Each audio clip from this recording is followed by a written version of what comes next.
until they understand it.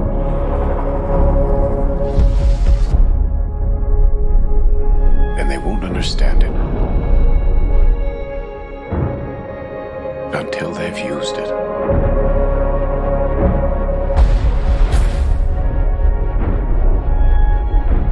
Theory will take you only so far.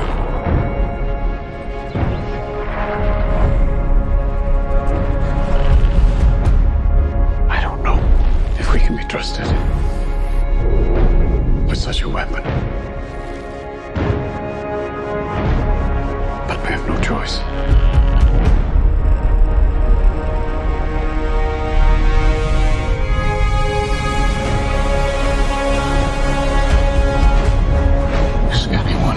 Aloha. This is Trinidad, the Island Man, your Island Man, coming to you live once again from beautiful Hawaii here on the island of Oahu, bringing you, yes you, the best movie reviews on the entire island of Oahu. And yes, this is Trinidad, the Island Man, your Island Man.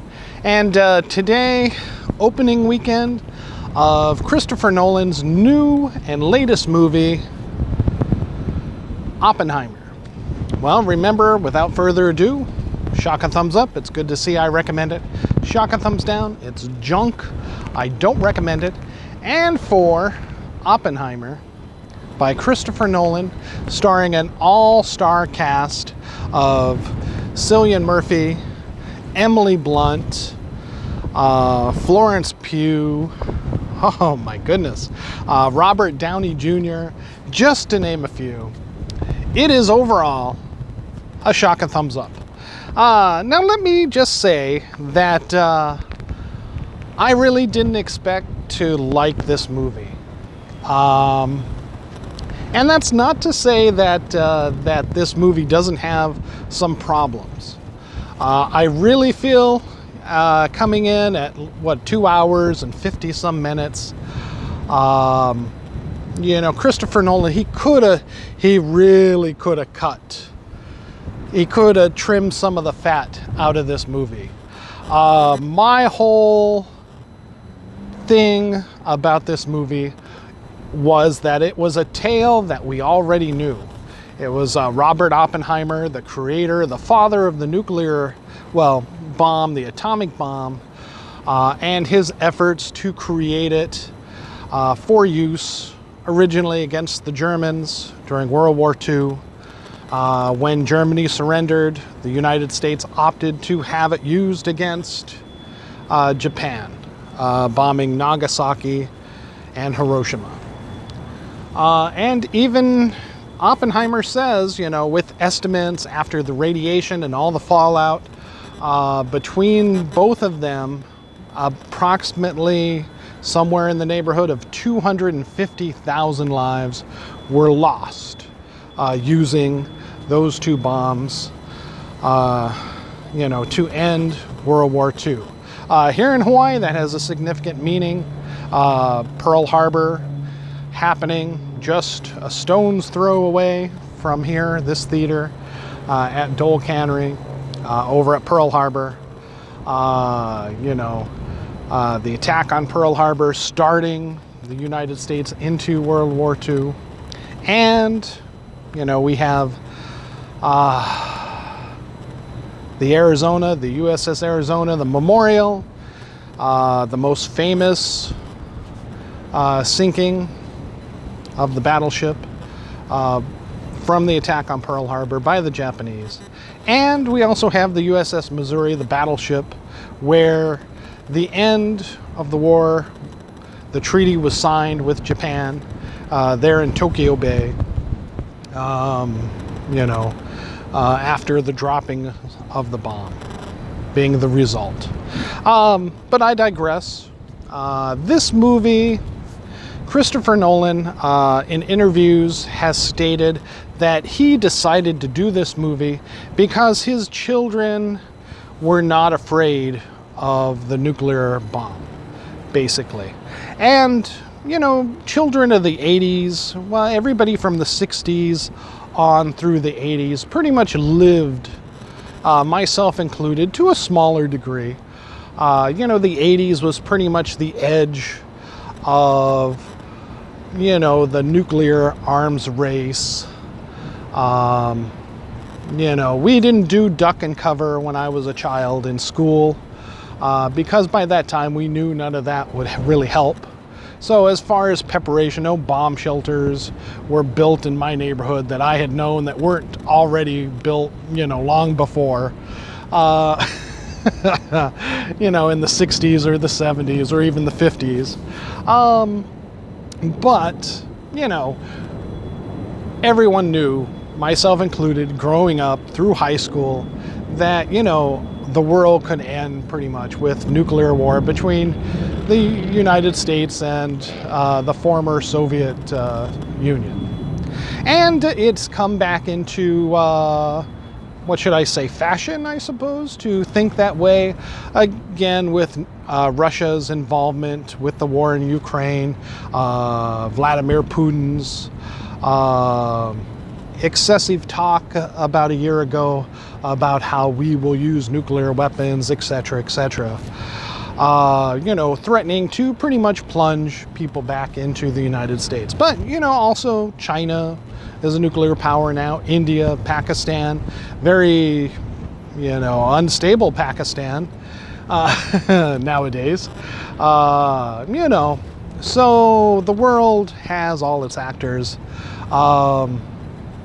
North Korea having nuclear capabilities, tested a bomb successfully, and looking to put it on a ballistic missile if they ever get their ballistic missile program up and running properly.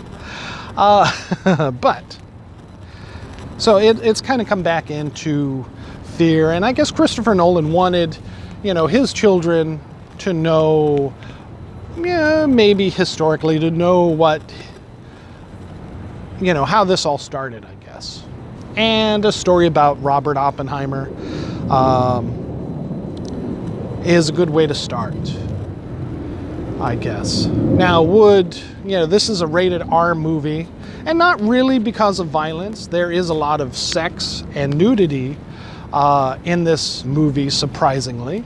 All of it, with the exception of some bare-chested Cecilian Murphy, Florence Pugh has some nice boob shots in this show. And through her character gets to tell a tale and a side of Robert Oppenheimer we had never seen. Apparently, Robert Oppenheimer, in addition to being the father of the atomic bomb, was quite the ladies' man and really got around. Now personally, I've never read anything on Oppenheimer. I know his famous line, now I have become death, the destroyer of worlds, from the Gita. But in this film, and I don't know if I really, seeing how he came up with that line, while having sex with Florence Pugh's character, basically his mistress, while he was married, Oppenheimer, and, basically reading from the book while having sex with Florence Pugh's character, kind of diminishes that whole quote and the power from it. So I don't know if that's got the same effect that Christopher Nolan wanted, but that's how it affected me. But all the acting in this is top-notch. Everyone does exceptionally well. The material is brought across, and to Christopher Nolan's credit, we can hear, the sound is superb in this. We can hear everybody's dialogue.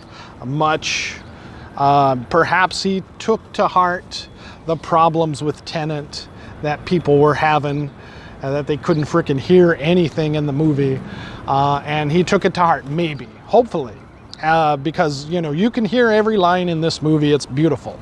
And it's filmed very well, as he normally does his filming. I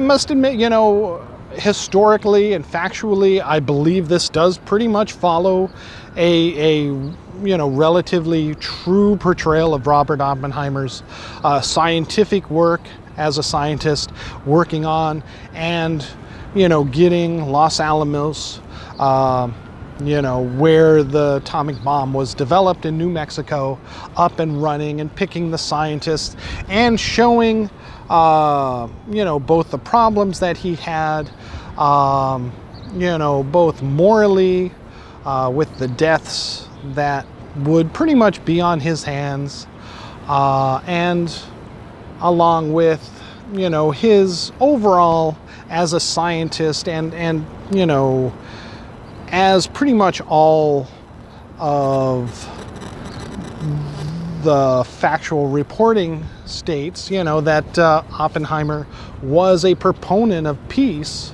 especially after creating the atomic bomb, working with the Atomic Commission to try to harness atomic energy for a force for good, dissuading its use in continuing wars.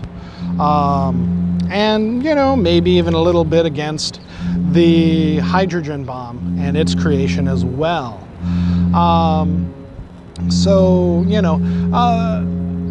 And all that is good and could be used if you wanted to take your children to see this movie as a historical perspective. Those would be the parts you would want them to focus on. But there is a lot of, we get to see the man behind the scientist, or the man himself, Oppenheimer. And, in addition to, these concerns of his as a human being and as a scientist, of his work being used for ill, apparently he was, like I said, shown in this movie, he's quite the ladies' man, having an affair on his wife with several women. Amongst them is his major mistress,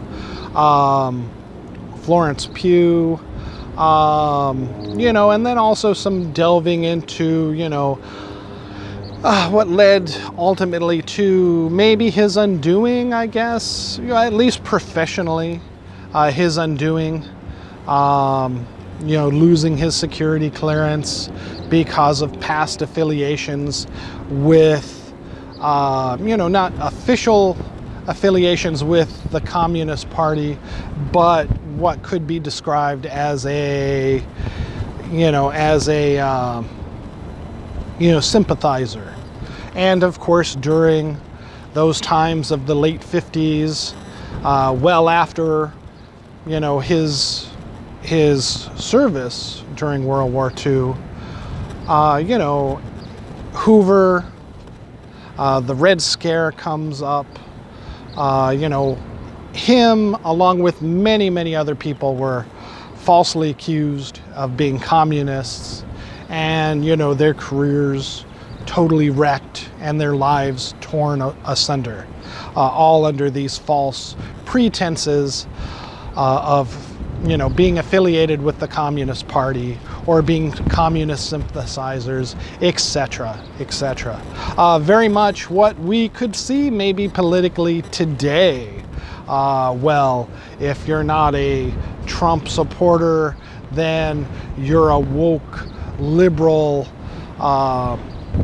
Antifa member, according to some people in certain political parties. They could refer to you as that, and that could end your career and your certain affiliations if you're not supporting the Trump line or the current GOP and their policies. Then perhaps you're a liberal sympathizer, etc. We can see parallels of the past with current events of today, and all of that is interesting to keep in mind while watching this film. Most likely embellished, of course, by Christopher Nolan in his direction of these actors for the story. This is, of course, based on a book. So basically, that embellishment, be it whether it is factual or not, it's up to you to determine that. I haven't read the book, but it feels pretty factual here. I'm not 100% sure of all these women. Like I said, who would have thought, the father of the atomic bomb was quite the ladies' man, apparently, getting around. I guess I should have been a scientist, who knows. But it worked. Apparently it worked back in the day. So overall, I do give it a shock of thumbs up. It is very interesting. It is, especially from a historic perspective. If you're interested in historical dramas, this will definitely be good for you, and you'll be interested. And with that delve into his personal life, along with the sex and other dramatic scenes like that, you'll definitely get some extra eye candy and interest out of this movie. But again, I do feel that maybe a half an hour at the very least could have been trimmed out of this to make it a little sleeker. But ultimately, it is the tale that Nolan wanted to tell, and be it other than a little long, it does hold your interest for the most part all the way through. There was talk that when Christopher Nolan was looking to start this film, that he wanted actual depictions of an atomic bomb, of a hydrogen bomb to be used. If he could have gotten, filmed an actual explosion, which is against most treaties in the world right now.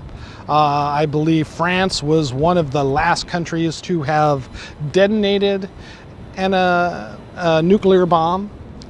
I think maybe 30 years ago. And they've got, everybody pretty much uses computer simulations now. We don't really see too much of the bomb going off like in other movies. We don't even see the classic mushroom cloud. Very much so, I feel that the bombs itself, Fat Man and Little Boy, kind of take a back seat to this movie to delve more into the personal life of Robert Oppenheimer, which, he is the title of this film, and not like the other movie that I would recommend to you. In addition, if you want more on the nuclear program itself, then I would go with the 1998 movie, I believe, Fat Man and Little Boy, with John Cusack, Dwight Schultz playing Robert Oppenheimer, and basically Paul Newman as Matt Damon's character, the general, in this to develop this program. But overall, it's a shock of thumbs up for sure. Very interesting, well acted. I could see possibly some Academy Award nominations coming out of this movie. And between this and Barbie, I would say your money is a safer bet on Oppenheimer. All right. Thank you so much. Mahalo and aloha.